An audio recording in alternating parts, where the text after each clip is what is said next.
Okay, welcome back. So now we're going to look at some examples on using the law of sines to find angle measures. So I'm given some information about triangle. We're going to round all of our answers to the nearest tenth. And if there is more than one triangle, then we have to identify all of the triangles. So let's get started. The first thing we might want to do to help us get started is to draw a triangle. The triangle can just be any random triangle, but you want to just draw it. It kind of helps if you draw it and you label the angles A, B, C. It will help you to put the information in the right place. So at angle C, I have 63 degrees. And then I have the length of segment AB, that's the side that's opposite my 63 degree angle.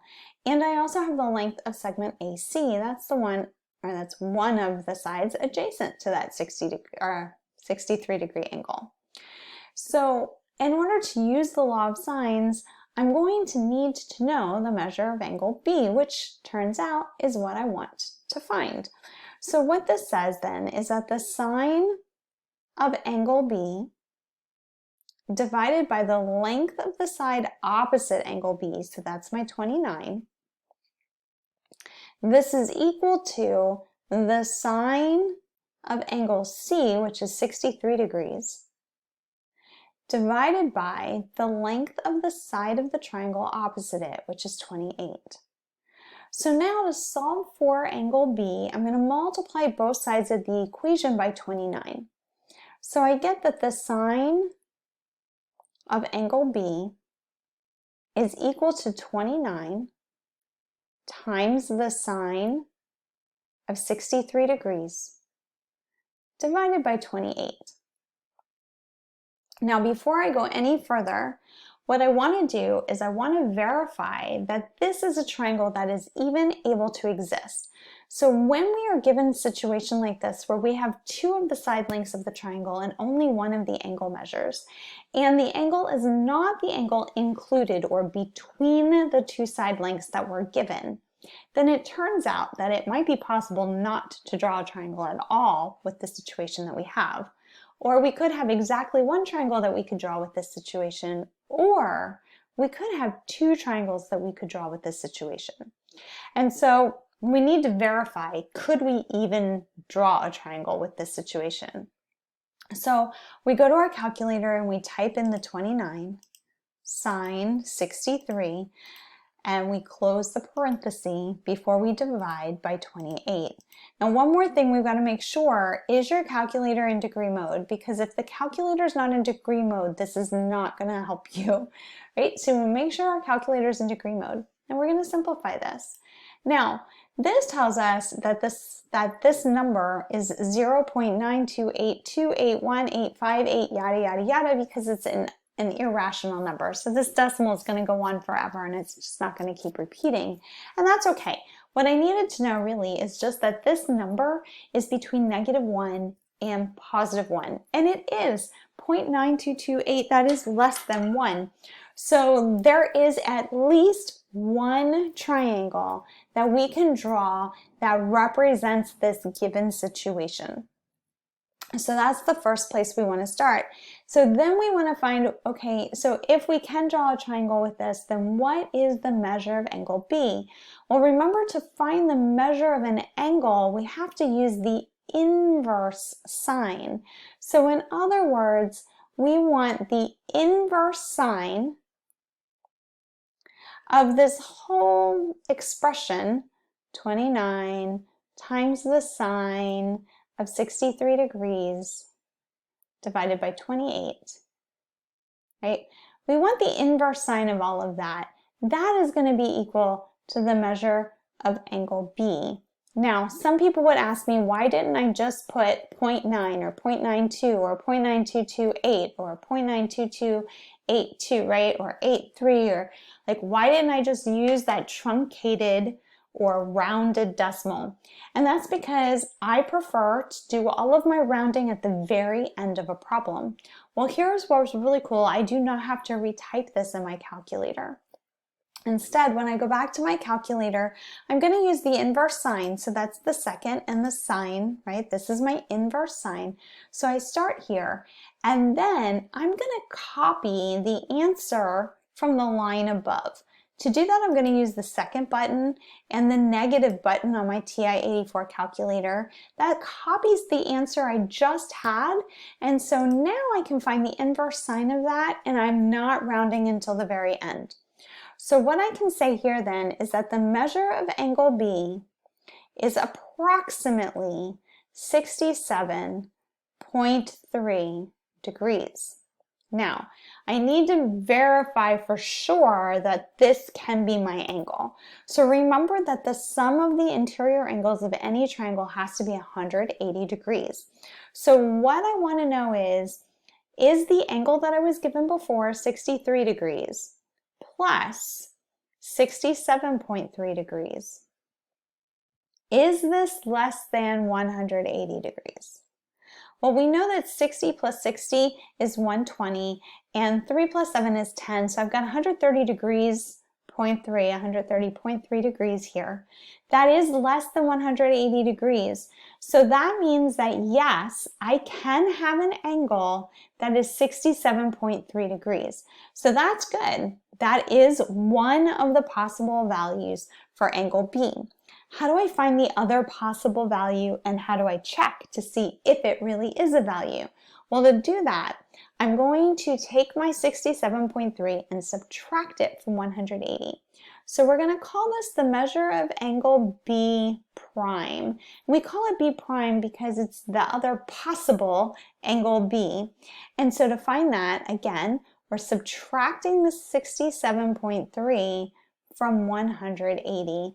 And for that, I will go back and use a calculator to make sure that I don't make any arithmetic mistakes. Okay, so that's going to give me 112.7. Okay, so now I have to check, is that possible? In other words, if I have an angle that's 112.7, can I add that to the 63 degrees that I already know I have in the angle? And will that be less than 180 degrees? That's my question. So when I add 63 degrees to the 112.7, I get 175.7. That is less than 180. It's not a lot less, but it is less, which means that I still have room for angle A. So it turns out that we have two values that we could have for this triangle. So angle B could be 67.3 degrees.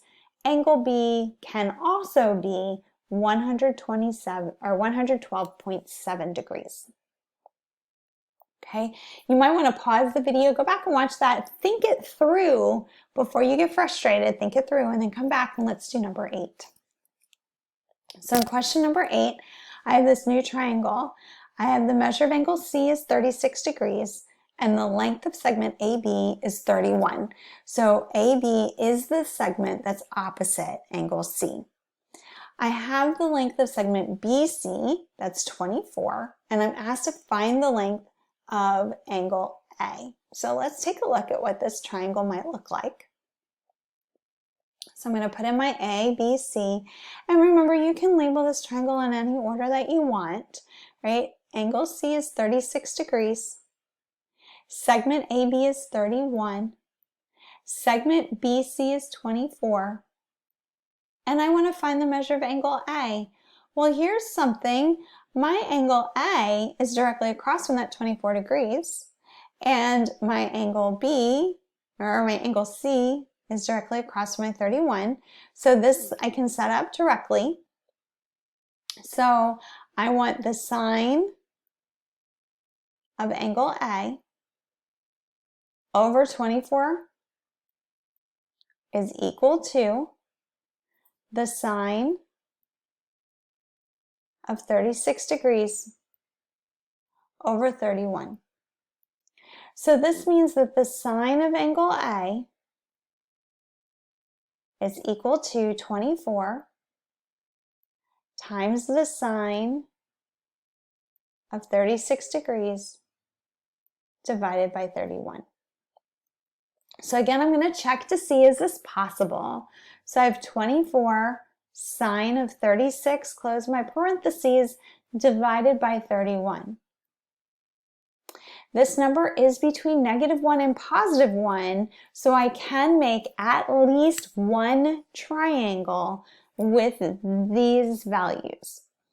So I want to find then what is A. So the inverse sign, remember I'm using the inverse sign now, the inverse sign of this whole mess over here, 24 times the sine of 36 degrees divided by 31, right? This whole thing then is approximately, well, this is equal to the measure of angle A. All right, so I'm going back. 24 times the sine. I want this value that I already, oh, sorry. I didn't do that, right? I want the inverse sine. I knew I got off track there, right? I want the inverse sine of this whole mess up here. So I'm going to copy that answer. Remember to copy the answer. Again, it was the second button and then the negative button. All right, so let's do that. So the measure of angle A is approximately, oh, and I should put the measure of angle A because that's what we really are looking for. The measure of angle A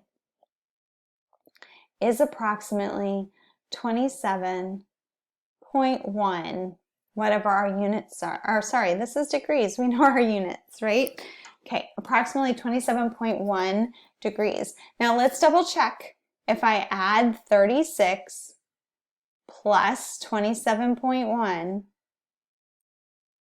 is that less than 180? And we know that it is. 20 plus 30 is 50, 60 plus 7, or 6 plus 7 is 13, so I've got 67.1 degrees. That's less than 180. So this is absolutely a solution that we can have.